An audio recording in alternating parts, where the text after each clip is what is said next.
पुण्य के अनुरूप इंसान को अपने जीवन में अलग अलग प्रकार की सामग्री प्राप्त अपने जीवन में हो जाया करती है। लेकिन वो पुण्य किसका कब उदय में आएगा कोई पता नहीं। किसी का बचपन में पुण्य उदय में आ जाएगा, किसी का जवानी में, किसी का किशोर अवस्था में, किसी का युवा अवस्था में, किसी का प्रौढ़ अवस्था में, किसी की वृद्धावस्था में और किसी का मरण के समय।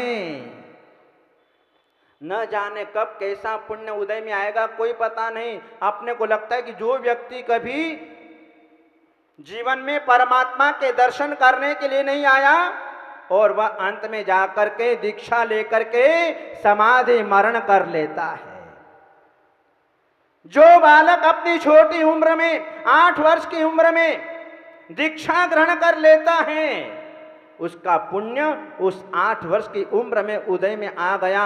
जैसे कि हमारे भद्रबाहु स्वामी, जिन्होंने अपने जीवन में कपड़े तक नहीं पहने, जिनसेन आचार्य, कुंद स्वामी, इन्होंने 11 वर्ष की उम्र में दीक्षा ले ली।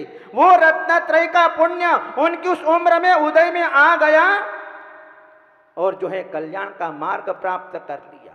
किसी का जवानी में पुण्य उदय में आता है, भगवान महावीर का जवानी में पुण्य उदय में आ गया और वर्तमान में आचार्य शांति सागर जी महाराज, वीर सागर जी, शिव सागर जी महाराज, आचार्य धर्म सागर जी महाराज, आचार्य अजित सागर जी महाराज, आचार्य वर्धमान सागर जी महाराज, आचार्य विद्या सागर जी महाराज, आर्यका ज्ञानमती माता जी, आर्यका सुपार्श्वती माता जी, कई साधु संत जो हैं युवा अवस्था में जो है उन्होंने अपने जीवन में संयम के मार्ग को प्राप्त कर लिया, उनका पुण्य उदय में आ गया। आदिनाथ भगवान का पुण्य उदय में कब आया?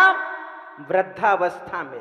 यद्यपि तीर्थंकरों की वृद्धावस्था नहीं आती, लेकिन जीवन का बहुत भाग बीत गया, थोड़ा सा भाग शेष रहा और जो है भगवान आदिनाथ के जो है वह पुण्य कर्म उदय में आया, चारित्र मोनि कर्माक्षेपम हुआ, जिससे जो है वे अपने जीवन में वैरागी बन करके आत्म कल्याण को प्राप्त करके उन्होंने मोक्ष दशा को प्राप्त कर लिया। किन्हीं जीवों का पुण्य 50 साल की उम्र में, 60 साल की उम्र में पुण्य उदय में आ जाता है।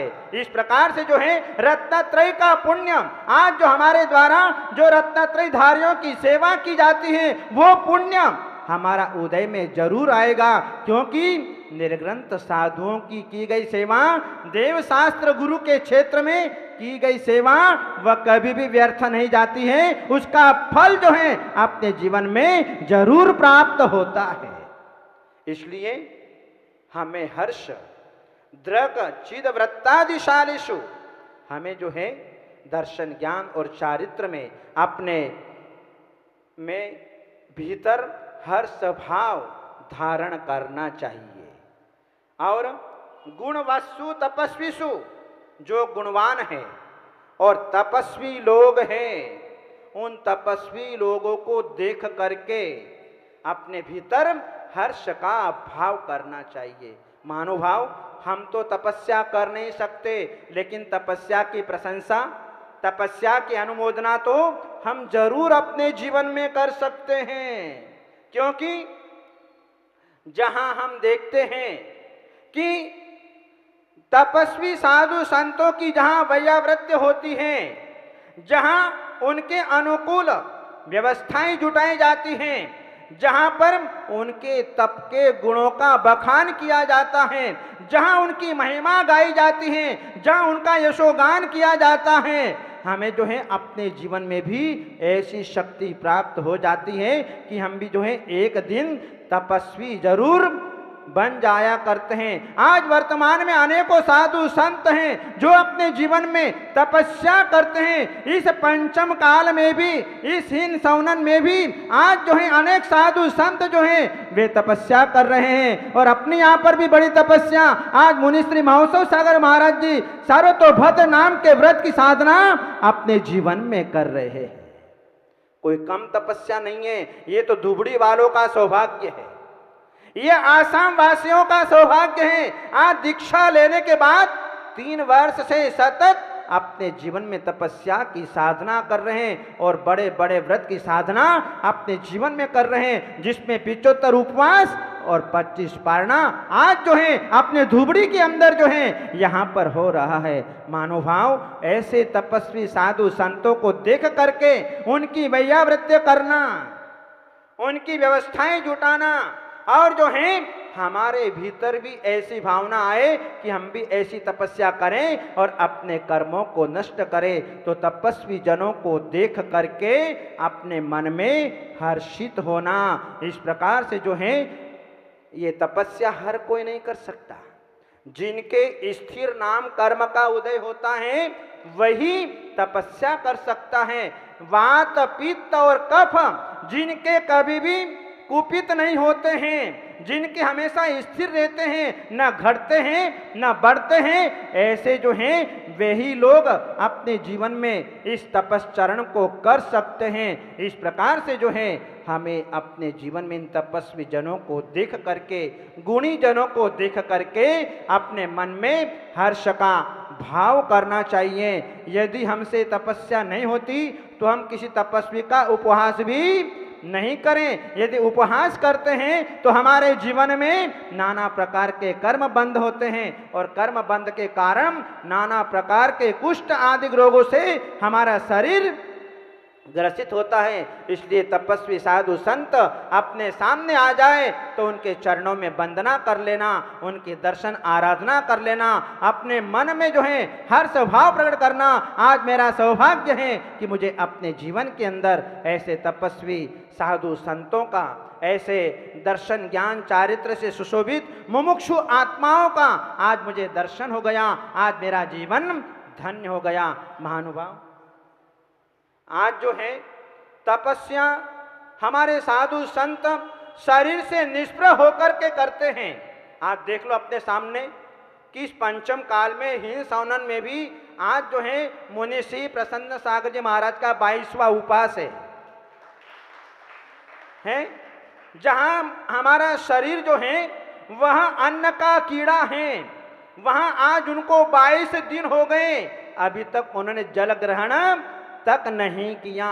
कैसी बड़ी तपस्या पंचम काल के अंदर आज वर्तमान में साधु संत करते हुए दिखाई दे रहे हैं। हमने तो शास्त्र में सुना था कि चतुर्थ काल में साधु तपस्या करते थे और कई वर्षों तक करते थे, कई महीनों तक करते थे, लेकिन आज वर्तमान में भी ऐसे ऐसे साधु संत जो हैं हमें देखने को मिल रहे हैं। इसलिए अपने मन में हर्ष का भाव प्रकट करना और अपने पापों का प्रक्षालन करना, ताकि हम भी अपने जीवन में जो है तपस्या का पुण्य उपार्जित कर सके, रत्नत्रय का पुण्य उपार्जित कर सकें और उस रत्नत्रय के पुण्य से हम भी स्वयं दीक्षा लेकर के अपने जीवन में आत्म कल्याण का मार्ग प्रशस्त करें। महानुभाव, आज जो है हमारा यह भक्तामर महामंडल विधान का 9वां दिन और जो है आज हमारे 2 परिवारों ने, एक तो हमारे इंद्रमल जी छाबड़ा परिवार और दूसरा जो है हमारे राजेश जैन रोहतक दिल्ली वालों ने जो है आज यहाँ पर विधान की आराधना संपन्न की है। आप सब लोगों ने जो है यहाँ पर तपस्या, यहाँ पर विधि विधान संपन्न किया है। आप सबके लिए मंगलमय आशीर्वाद। आप अपने जीवन में फले फूले, आपका तन मन धन मंगलमय हो, आपका स्वास्थ्य मंगलमय हो, ऐसा मंगलमय आशीर्वाद बोले आदिनाथ भगवान की। उपस्थित महानुभावों,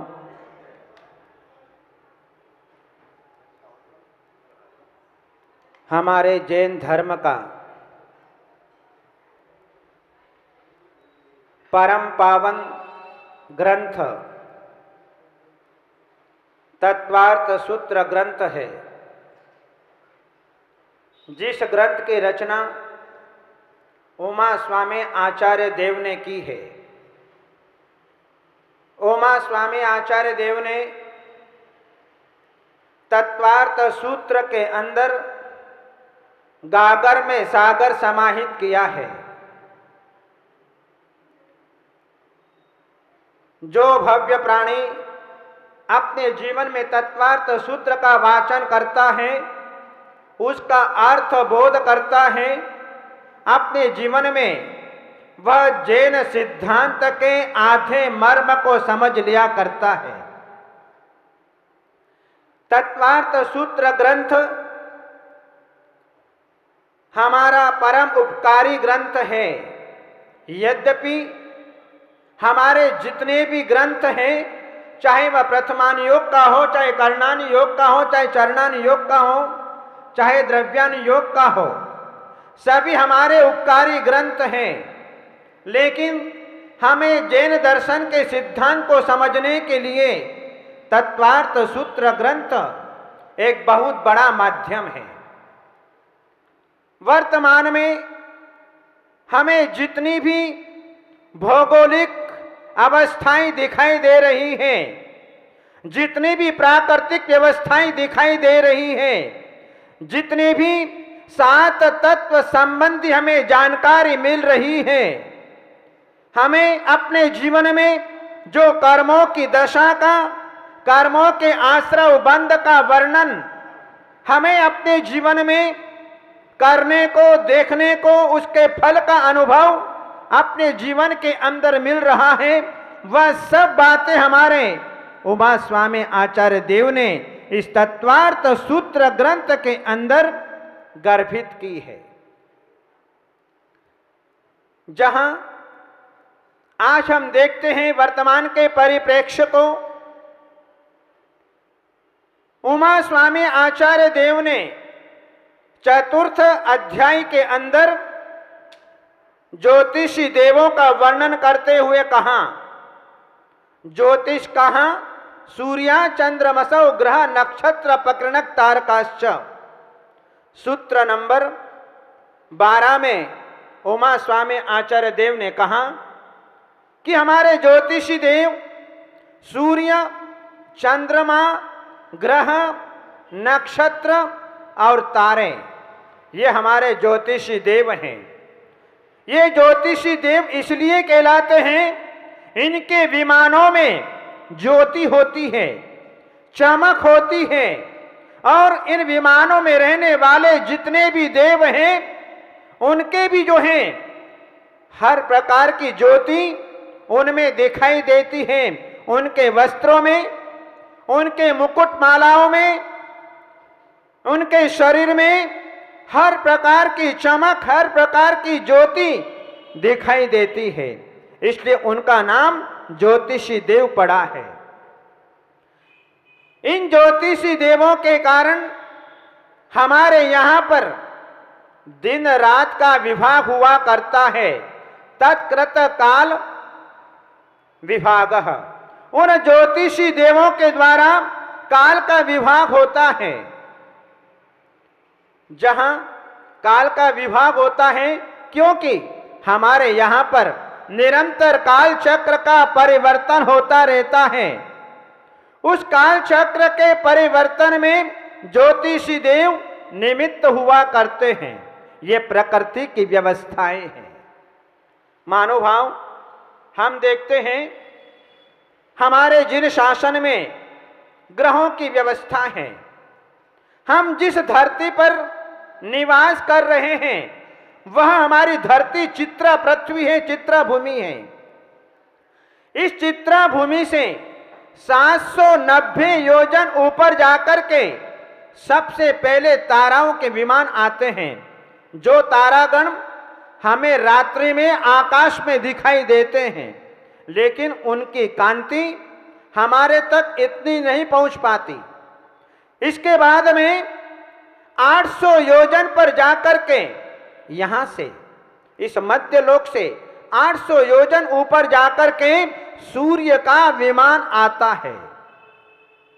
और जो है सूर्य का प्रकाश पूर्वांचल वासियों को सबसे पहले सूर्य की प्रथम किरण के रूप में मिला करता है।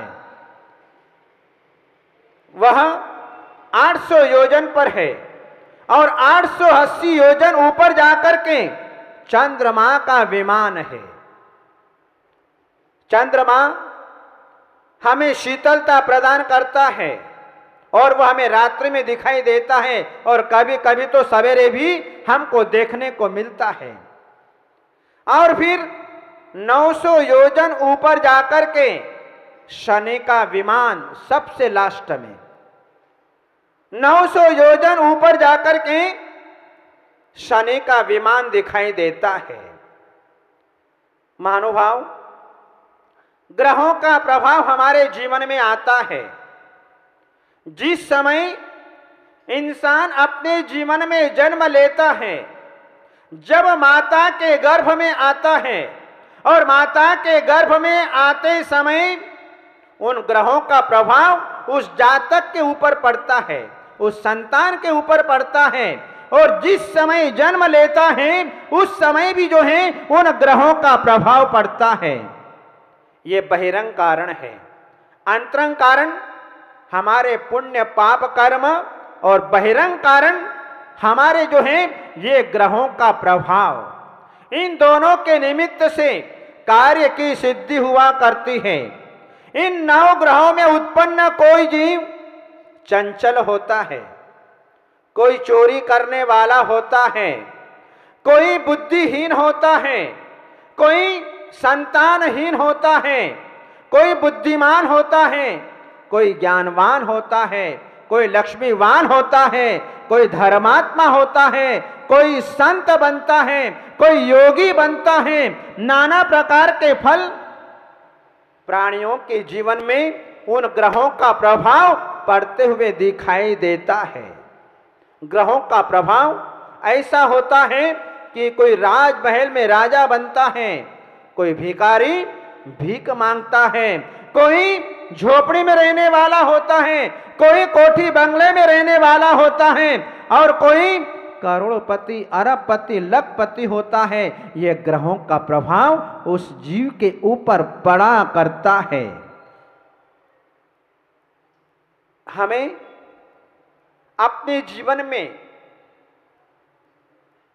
कोई माता पिता दुख दे या न दे, कोई सास ससुर कोई दुख दे या न दे, कोई हमें अपने जीवन में दुकान प्राप्त नहीं करने दे, कोई मकान, कोई बेटे बहू हमें अपने जीवन में दुख दे या न दे, हमें अपने जीवन में धन वैभव मिले या न मिले, हमें अपने जीवन में परिवार मिले या न मिले, लेकिन ग्रहों के कारण व्यक्ति अपने जीवन में निरंतर दुखी रहता है।